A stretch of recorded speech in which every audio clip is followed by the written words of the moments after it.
After a tough start to the season, the Winnipeg Jets finally have found themselves with their second win of the year, this one coming against the Edmonton Oilers. It wasn't perfect, it wasn't pretty, and in fact, the Jets got outplayed, but you know what? Sometimes your best player has to show up, and Connor Hellebuyck very much did. We'll dive into all of that and Winnipeg's next game against the Blues on tonight's episode of Locked On Winnipeg Jets. You're Locked On the Hockey Jets, your daily podcast on the Winnipeg Jets. Part of the Locked On Podcast Network, your team every day.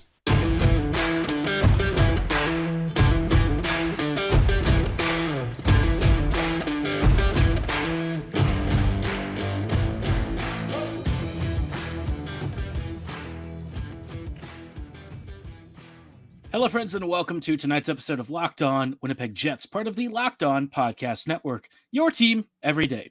I'm your host, Harrison Lee, an avid Winnipeg Jets fan and an online blogger. You can follow me on Twitter at HLLivingLoco and at LO_Winnipeg Jets. As always, thanks for making Locked On Jets your first listen of the day, every day. If you like what you're hearing, be sure to like, follow, and subscribe on all of your favorite podcasting platforms and YouTube. Doing so, of course, is always free of charge and ensures you never miss another episode. But more than anything, we just love and appreciate your support. Tonight's episode is brought to you by Sleeper. Download the Sleeper app and use promo code LOCKEDONNHL to get up to a $100 match on your first deposit. Terms and conditions do apply. See Sleeper's terms of use for details. Now, like I said, obviously, Winnipeg over this past weekend finally got themselves back in the win column. Apologies that we had a bit of a delay in getting to talk about this game. Just been a very busy last few days for me. So, finally kind of getting back into the swing of things. Hopefully the schedule calms down and we get to focus more on the Jets season because this is a very interesting year. Before we talk about Winnipeg's game against the Oilers, though, just wanted to send our thoughts and prayers out to the Bowness family. Unfortunately, Rick's wife, Judy, has come down with a stroke. And as somebody who, whose family has very personally been impacted by stroke, it is, it's very difficult, is all I can say. I know for those of you who have ever had this in your family or somebody who has had a stroke, you understand that it can be a devastating situation. So, thoughts and prayers to the family, hoping for a very quick recovery and hoping for as minimal of an impact on Judy's long-term health as humanly possible. But in the meantime, of course, Scott Arniel is going to be taking over the head coaching duties while Rick spends time with his family and takes some, a leave of absence to be with, his wife and everything. And that, of course, always takes precedence and is the most important thing. Over the weekend, of course, the Jets did play the Oilers. And I think, as you can probably guess from what I was talking about earlier, I know it's not the most important thing right now, but the Jets did get outplayed, and it wasn't the prettiest game, if we're being honest. I will say that the Jets were probably very fortunate that, despite taking a lot of penalties, they were very much able to keep the Oilers off the board. And part of that was because Connor Hellebuyck, after having a bit of a rough first period, rebounded in a massive way to steal 2 points for the Jets. It really shouldn't have been a game where Winnipeg came away with anything because Hellebuyck let in 2 very soft goals in the first period and then faced something like, 3.5 goals of cumulative expected goals against, which is pretty crazy, and he surrendered 0 of them. So congratulations to him on a huge rebound game.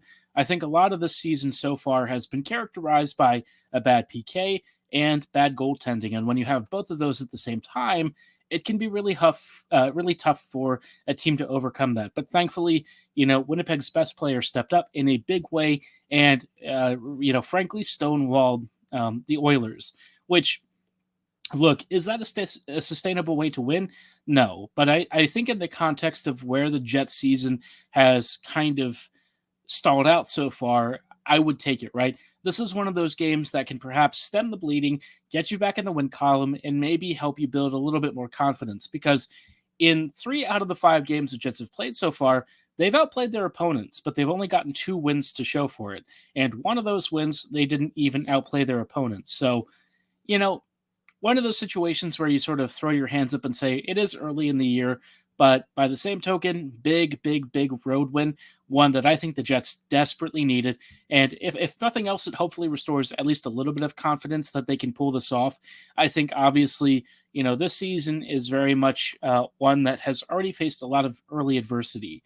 Velarde is out. The Bonus family is dealing with a tragedy. We've had various bumps and bruises. Ehlers hasn't exactly been himself yet. So there's a lot going on with this team. And of course, the goaltending and PK not being up to snuff has also really put an early dent in Winnipeg's playoff hopes. But again, you're 5 games into the season. You finally stop the bleeding. And now you get to welcome the St. Louis Blues to Winnipeg, which should actually be a solid game for the Jets.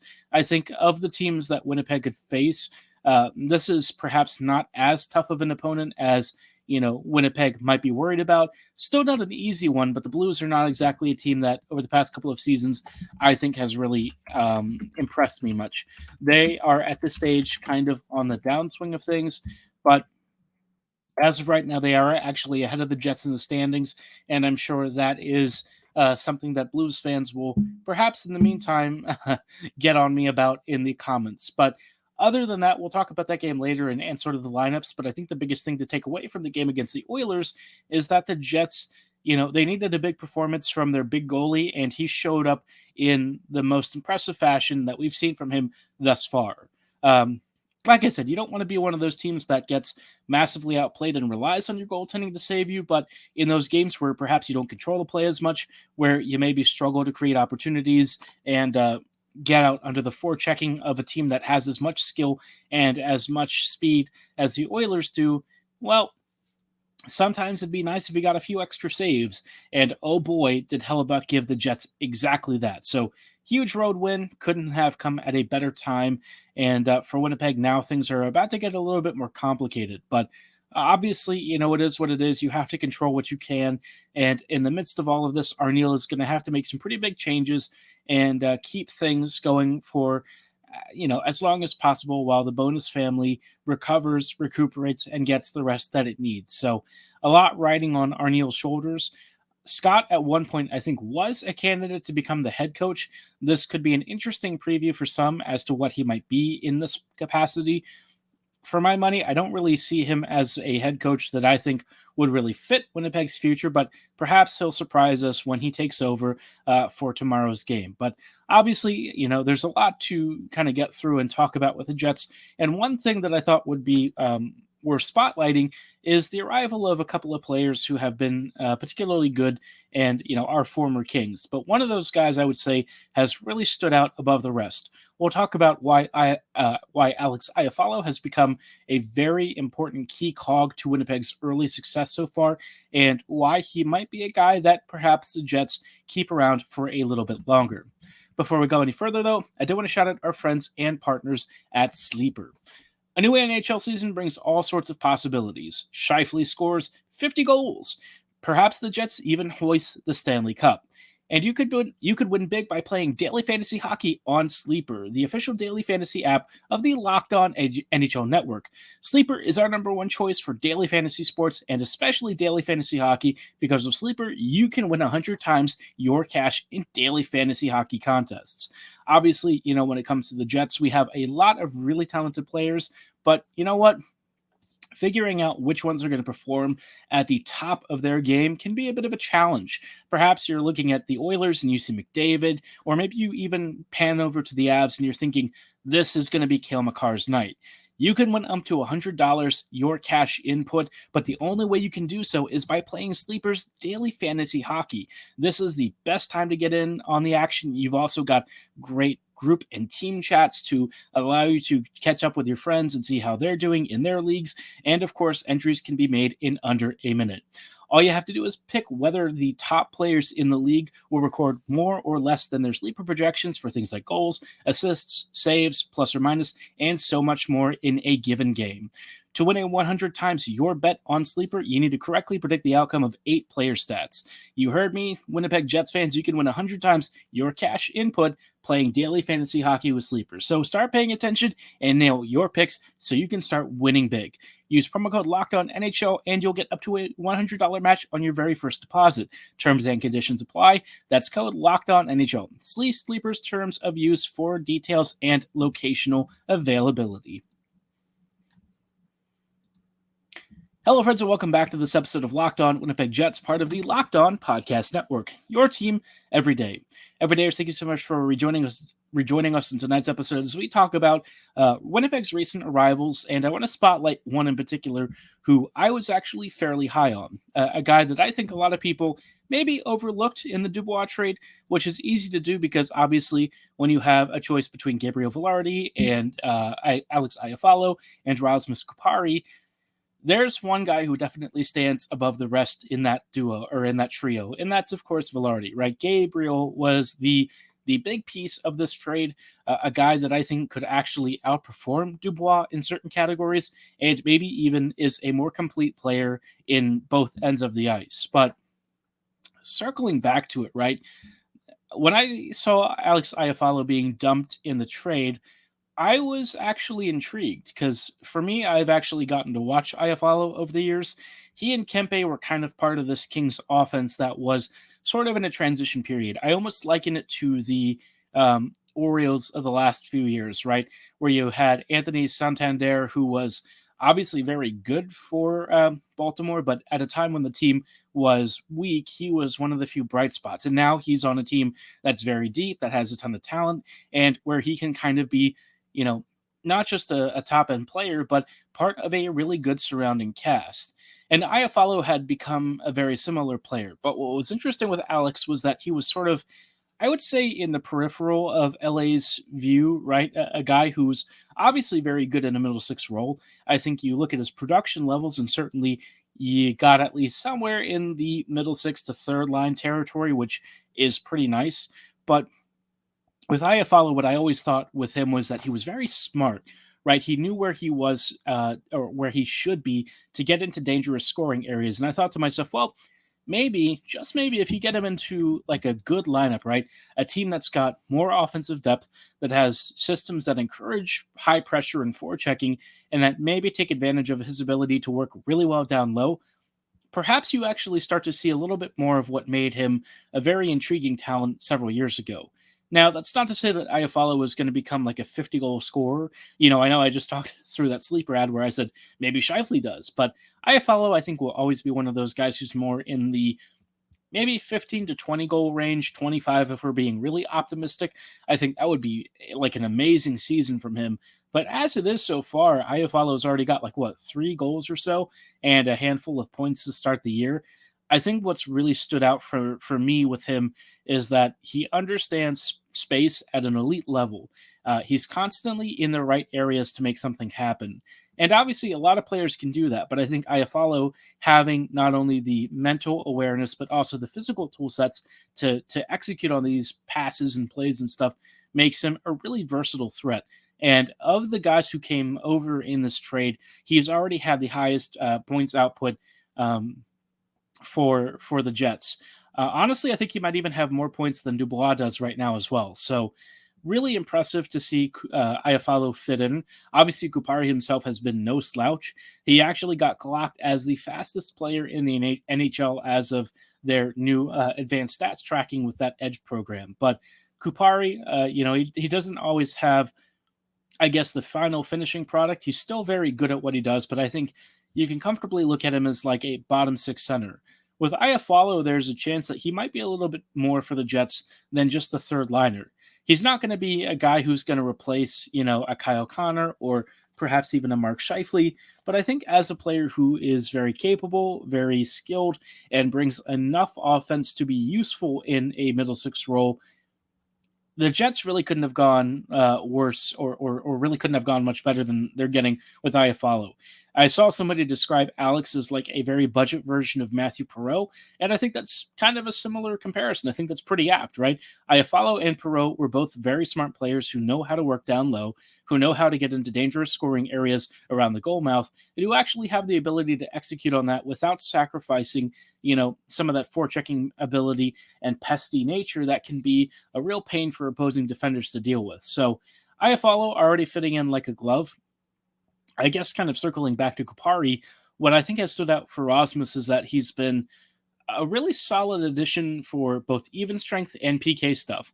The only thing with Kupari that I think I don't always love is that it seems like the coaching staff maybe likes him a little too much, which is really funny to say about a player who is obviously very good at what he does, but it does kind of feel like at times he gets a lot of deployments, and I sometimes kind of worry that the Jets are maybe giving up on ice time for other players like Ehlers or Niederreiter or Perfetti.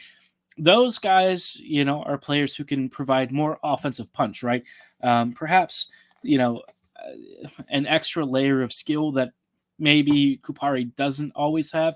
And that's not really a slight on Kupari. I think we're seeing that he's got more to offer. But in terms of guys who we already know are really established and really high-end NHL players, for Perfetti to not have as much ice time and to kind of get some shifts off while Kupari is out there seemingly every other shift, that I don't know if I love that as much. I really enjoy Kupari's game. I think he's got more to offer than what we've seen so far, but I don't want it to come at the expense of, the guys who are supposed to be Winnipeg's top-end scorers. Those guys you really want to lean on, and you don't want to ask your depth players to replace their impact when those guys are just sitting on the bench waiting for the next shift. So something to keep an eye on this year. I know Bones definitely has had a preference for bottom six and middle six players at times, especially when he feels the Jets need to defend some sort of a scenario. But hopefully he kind of goes back to what he really should, which is just overwhelming waves of offensive pressure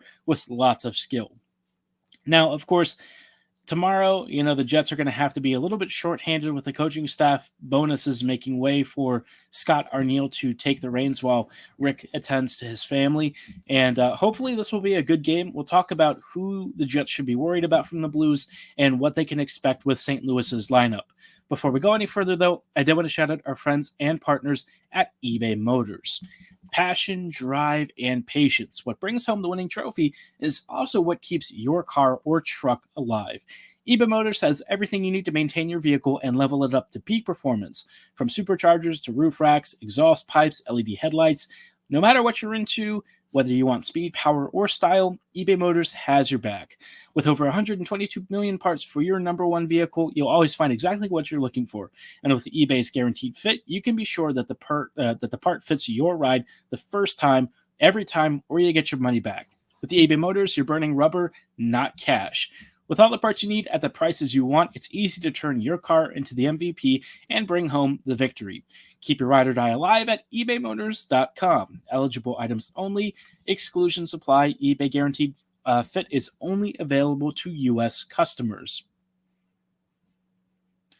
Hello, friends, and welcome back to these closing thoughts on tonight's episode of Locked On Winnipeg Jets, part of the Locked On Podcast Network.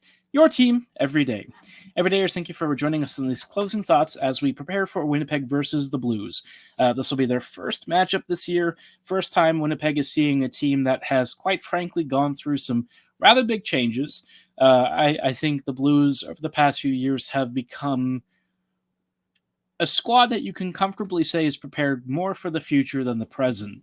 And the present team is not horrendous. But you look at this team, right? They've got a negative goal differential already this season. You can kind of tell that they're not exactly an offensive output or an offensive powerhouse. They've actually scored the least number of goals in the division, just 9 so far, which is pretty low. Even the Jets, who have had trouble finishing so far, have scored more. The Blues have only scored 2 more goals than the San Jose Sharks from the Pacific. So if you are a team that is supposed to not exactly be rebuilding, but perhaps are not top-end competitors, you at least want to have more of an offensive output than a team that is, quite honestly, competing for the first overall pick. Now, the Blues have had to make do with a relatively unusual lineup. It's very young, but there's also guys who are probably elevated in positions that they really shouldn't be. You've got the first line of Saad, Thomas, and Kyrou, a second line of Neighbors, Shen, and Kapanen, the third line of Vrana, Hayes, and Blaze, and then Toropchenko, Alexandrov, and Sunkvist on your fourth line. What I think you can probably see from this group is that there's a decent balance across your top 9. There's relatively good skill, but I think you lack a really high-end amount of elite talent, right? Thomas is definitely one of the top players on this team. Kyrou's also very skilled, and Neighbors increasingly seems like a really good one. But after that, it's kind of an unusual situation. Vrana has so far fitted nicely, but he's not like a 50-goal scorer or anything.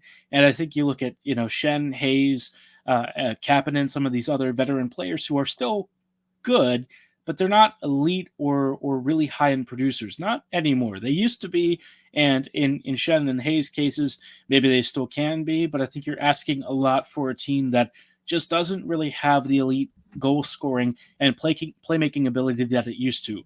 It's still a solid team, but you're probably looking at more of like a squad that's going to be a scoring by committee situation. And so far, the scoring output has definitely been pretty low, which when you look at the names on the roster and where they are playing, it's not surprising that St. Louis has had some issues finishing.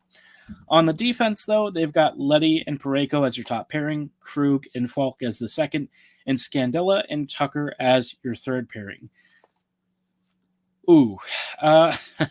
This defense, if you already look at it, you can probably tell it doesn't really defend amazingly well. This is a team that's honestly going to be pretty vulnerable. I think throughout the year, teams are going to have a relatively easy time accessing the goaltending area. I think the slot's going to be very porous for this team, but so far they've only conceded 11 goals, which maybe is on account of block shots or even the goaltending, but all that to say, the Blues are probably primed for a rough year. Now, I've just sat there, slandering this Blues lineup, and my guess is somehow the Jets are going to make me look really stupid tomorrow, but I also have to look at this team and think to myself, this is a great opportunity for the Jets to go 500. I'm being honest. I think Winnipeg should already have exactly what it needs to beat this team. I did say this about their game against the Kings, right? And that didn't exactly age super well. But I feel like this Blues game, though it might look like a trap game, really shouldn't be that big of an issue. St. Louis is rough, a team that is closer to rebuilding than it is competing. So for the Jets, I don't really feel that they have much of an excuse not to come away with a win. I think it would be really unfortunate if Hellebuyck is not able to keep this team in it. As long as he makes enough saves and the PK stays relatively clean, I think that would help, but I don't know how Arniel is going to manage this team. If Scott is a lot more conservative and asks the guys to hang back a bit, that's not going to play well for the Jets. Winnipeg needs to be aggressive, they need to close off space, and they need to put the Blues under a lot of pressure consistently, because otherwise Winnipeg's game plan tends to fall apart. The more conservative and the deeper the Jets sit inside either the neutral zone or the defensive zone, the more it's going to give the Blues time and space to pick apart Winnipeg's defensive structure. And that's just not something that you want. Winnipeg really should be the aggressor here, and I think they'll want to do it almost from puck drop. You want to get this game to like an early 2 or 3-0 lead or something, put the Blues out of it, force them to chase for the rest of the game, tire them out, and then hit them on counters. And that would be a very efficient way to pull off the victory. The only problem, though, is that the Blues are going to be a tough team to get past. I could imagine that they're going to be throwing lots of interferences, probably some stick plays and things that normally would get called, but maybe don't get called in this game. So the Jets really have to be smart, stay out of the penalty box, don't give the Blues easy looks, and also maybe stop cheating on very silly things. There were some odd decisions from the Jets blue line last game that put the team under some real pressure and forced Hellebuyck to make some 10-bell saves. So let's avoid that and keep things relatively clean. Let me know what you think of this game, and if you think the Jets are going to come away with a victory, give me your score prediction. I'm going to go 4-1 Jets. Whether it's realistic or not, I don't know, but I'm going to say 4-1 Jets. I think Winnipeg has the firepower to do it, but maybe you disagree. Drop your score predictions in the comments below or at my social medias at HLLivingLoco and at LO_Winnipeg Jets. For tonight's show, though, that is all the time that we have. Thanks so much for making us your first listen of the day every day. We'll see you back here tomorrow with some early thoughts on Winnipeg versus St. Louis.